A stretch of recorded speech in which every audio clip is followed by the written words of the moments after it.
Hey, what's up? This is Alf here. A while ago I got the chance to look at the Bagjack and Spyder collab before they came out, so they let me borrow the collection to take a look at, do a bit of a collection overview. Well, now the actual collection is available, so as a thank you for that last video, they did send me the final version, so thank you very much to them for that.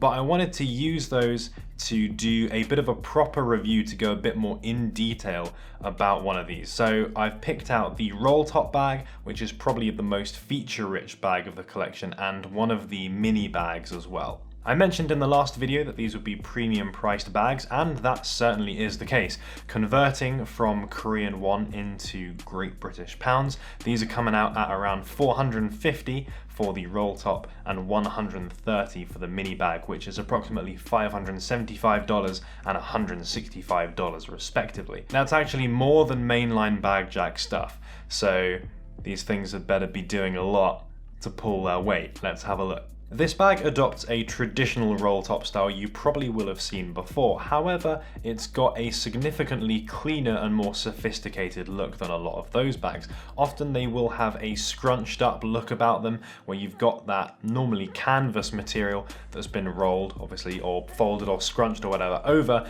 and then secured with some kind of strap. Well, thanks to the little internal popper at the top of this roll top, and the fact that the edges of it are quite rigid and quite structured, it folds over in a very uniform way. So it's an unusual combination of futuristic, commuter-friendly, businessman-on-the-go kind of finish with a style of bag that's generally more associated with hiking or backpacking or military applications, or at the very least, extremely casual wear. The mix of styles is a bit of a theme of this bag, and it's something you'll see on the front too. There's these two pockets which are reminiscent of a military style design, although they're much more flush with the front of the bag. So as a result, they look much cleaner, much more minimal than what you would expect. The openings for those zipped pockets are disguised with a flap, so you might not notice them at all at first glance. There's a couple of other details that make this visually interesting. There's a little bit of branding. There's a Spyder logo on the bottom right.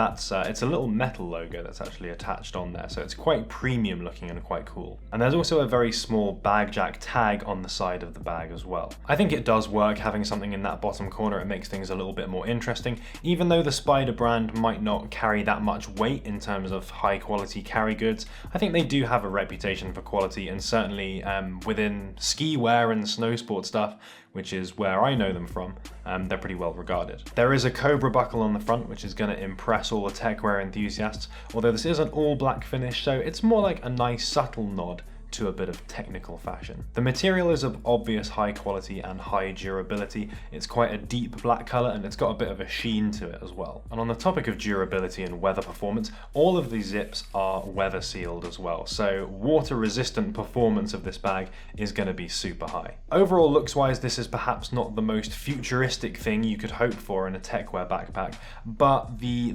urban technical style, I think, is apparent here. There's a mix of functionality and functional looking elements and a city appropriate look. So overall, it's a refined look, it's quite classy, but also fairly understated. I don't think anyone's going to point at this bag and be like, whoa, look at what this guy's wearing. Which might be a good thing or a bad thing, depending on what kind of stuff you like to dress in and the way you like to go about your life. But of course, the design can only go so far with a carry item, especially when it comes in at the kind of premium price point that this one does. It needs to actually do some stuff, it needs to be very functional. So let's take a look inside. The main compartment is actually surprisingly simple. There are only two sections. There's a back laptop section that will fit laptops up to 15 inches, but only smaller ones can be secured in with a little popper. I am surprised this part wasn't adjustable, unlike most of the parts of this bag, and it would be good to secure my laptop in there because mine is 15 inches, but it's not too much of a big deal. The interior of the main pocket is a very bright orange. As I mentioned in the last video, that's great for visibility. It's one of those things that you might not even think about, or you'd find very underrated until you're looking in a dark bag trying to find a black power bank amongst a black jumper, a black phone, a black sunglasses case, a Black Panther DVD, and a bunch of other stuff. There's a little keyring on the inside as well, which is good for keeping those pesky keys separate from everything else instead of getting lost at the bottom of the bag, and from a security perspective as well. You're going to find it very tricky to steal them if they are physically attached to the bag. It feels like I can get a decent amount in this bag considering its size, and the roll top offers a little bit of expandable functionality as well.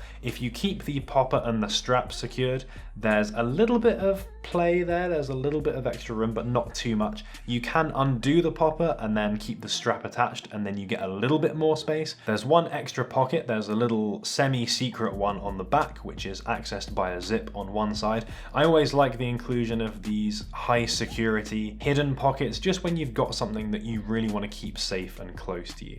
Because it is quite close to the back, I wouldn't recommend putting anything too bulky in here, but for flat things like tickets and passports, maybe even some money, it's going to be perfect. The front pockets are pretty simple affairs. They're quite flush with the front of the bag, they don't really stick out, which means that they're quite integrated, they look quite sleek, although that doesn't give them that much depth, so you're a little bit limited in terms of what you can put in there. So there is a bit of a trade-off between having that clean look and having a very big, deep, functional pocket, but I think they found a fairly good balance here. They're still pretty usable, they're good for things like power banks and hard drives, and other medium-sized things so long as they're not too fat. In one of the pockets you'll also find a nice little bright orange tiny micro bag, which I showed off in the video previously. You can keep all your techwear stationery in there, or if you're a very light traveler and you only have travel size things, you could probably use it as a little toiletries bag. Either way, I think this is a very cool inclusion. It's a nice little extra thing to have that you probably wouldn't get alongside most bags. And that danger orange color as well means that you're less likely to leave it and its contents lying around somewhere like in a hotel room or something, which I've done before and is very annoying. The front section though is home to the best bit of this bag. It comes with a plastic insert which you can attach to the front via those little flaps that are on the left and right. There's actually concealed poppers underneath that, so you can slot the insert in and then snap that shut, and it's very, very secure, and that then becomes webbing essentially, which allows you to attach other things to it, namely the little mini bag that I've also included here. And I think that's a really clever way of giving this bag the functionality of expandable storage without the same look. Often this kind of bag with webbing on it is very practical looking, it's very utilitarian, military, tactical kind of style, whereas this, once you remove that plastic insert, looks far more clean, sleek, executive than any of those other options. So it allows for both a sleek look and a bulkier, pocket-heavy one with the functionality that brings. And if you choose to use the webbing, of course, you can then snap off that little extra pocket and use that as a separate bag if you want to. So if you go on holiday, for example, you can leave your backpack back in the hotel room, snap off the small one, and then you can take that out for a day trip. But then when you need to fly back on the plane, keep everything together so you know where it all is. To my knowledge, this is the only bag collection that uses this kind of system. I think it's very cool, and I would like to see this or a similar kind of technology implemented in other bags in future. The straps are very lightly padded but have a decent surface area. I praised the Orbit backpack quite a while ago for having really heavily padded straps, but in reality what that meant is that they didn't conform to the body that well. They had a tendency to just kind of stick out, and they ended up not actually being that great. So these ones, although in theory look like they're less comfortable, because they conform to your shape better, they actually end up more wearable. So I like this style more. Having the chest strap on there is really good too. It's not just for looks. If you do this up correctly, you make sure it's nice and tight, then it will take the weight of the bag off your shoulders and allow your core to take more of the weight of the items inside. So carrying things long term, it's way more comfortable to do that up than leave it undone. They're also fully removable thanks to these little UTX Duraflex quick release buckles at the bottom. So you have the opportunity to replace these if there's a different style you prefer or if they wear out, so it will help extend the life of this bag. Another thing that I noticed about this bag, which is quite hard to quantify, is that the weighting feels very centralized. When you've got things in it, it feels like it's very evenly weighted, and that combined with the flat bottom of the bag means that it stands up by itself quite nicely. Something that I noticed with the Orbit bag is that if you've got anything in it and you put it down somewhere, it'll just fall over. It's never really something that I thought about before, but it's quite annoying if you're trying to put things in or take things out of a bag and it keeps falling over. So underrated feature. I should also talk a bit about the mini bag, which serves as an accompaniment to the roll top. Aesthetically, of course, it fits in perfectly from the outside and the inside. It has the same little orange interior that the main roll top bag does, and the same sealed zips, black, very sleek finish. For something this size, it's got exactly the storage you would expect. The main compartment is split into two, so you can very easily organize a couple of documents and a phone or something like that, and there's a separate front pocket as well. The strap feeds through webbing on the back, which supports it quite well and means that it can be attached and detached quite easily. It's also pretty quick to adjust, although it seems to have a bit of an unusual looping mechanism,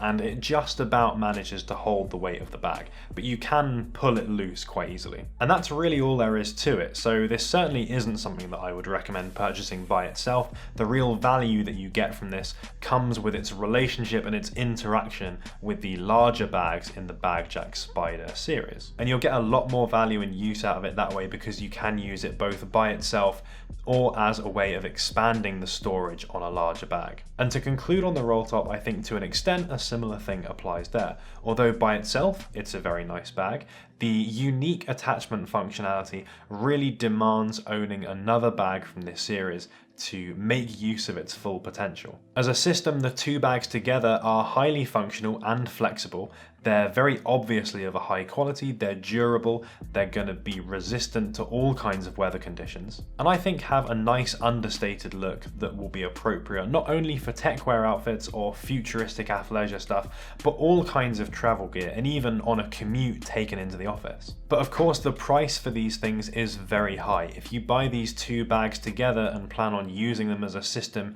you're looking at approximately £580, which is about $750, and that, simply put, is a lot of investment of anyone's money. So you'll certainly have to ask yourself, how much wear will I get out of these bags? And for some people looking at this kind of price range, they're really going to feel that they want something that's either flashier, that's going to invite more people to look at it, or is simply more recognizable, something like the acronym 3A, for example, which also goes for a very high price. But I think there's a lot to like, and if you are a very heavy commuter or traveler that's going to want a single bag system to see them through everything and never really look out of place, then you might well find this suitable and use it enough to justify the cost. And from my perspective, I find this very usable and it does everything that I want in a backpack very well. So going forward, this is definitely going to be my go-to. So those were my thoughts on the Bagjack and Spyder roll top bag and the mini bag. Let me know what you think of them. I know that these are a pretty premium priced product compared to a lot of the other stuff that I tend to look at, but if you've got any alternatives for a bag of this kind of style or a bag system, then stick them down there in the comments, or of course if you're particularly feeling these ones, then let me know. And as always, if you did enjoy this video and you want to see some more techwear reviews coming up in the future, then don't forget to give the video a like, and that's everything. So thank you so much for watching, and I'll see you in the next video. Shout out to the Watsons, the SF Air Force One is definitely a solid choice, so you did well on that one. And also in the last video there's now a new colorway of, I think, the Odyssey React shield that came out. It's like got some red on it and that looks pretty cool. So I just thought I would mention that as an addition to last week's video.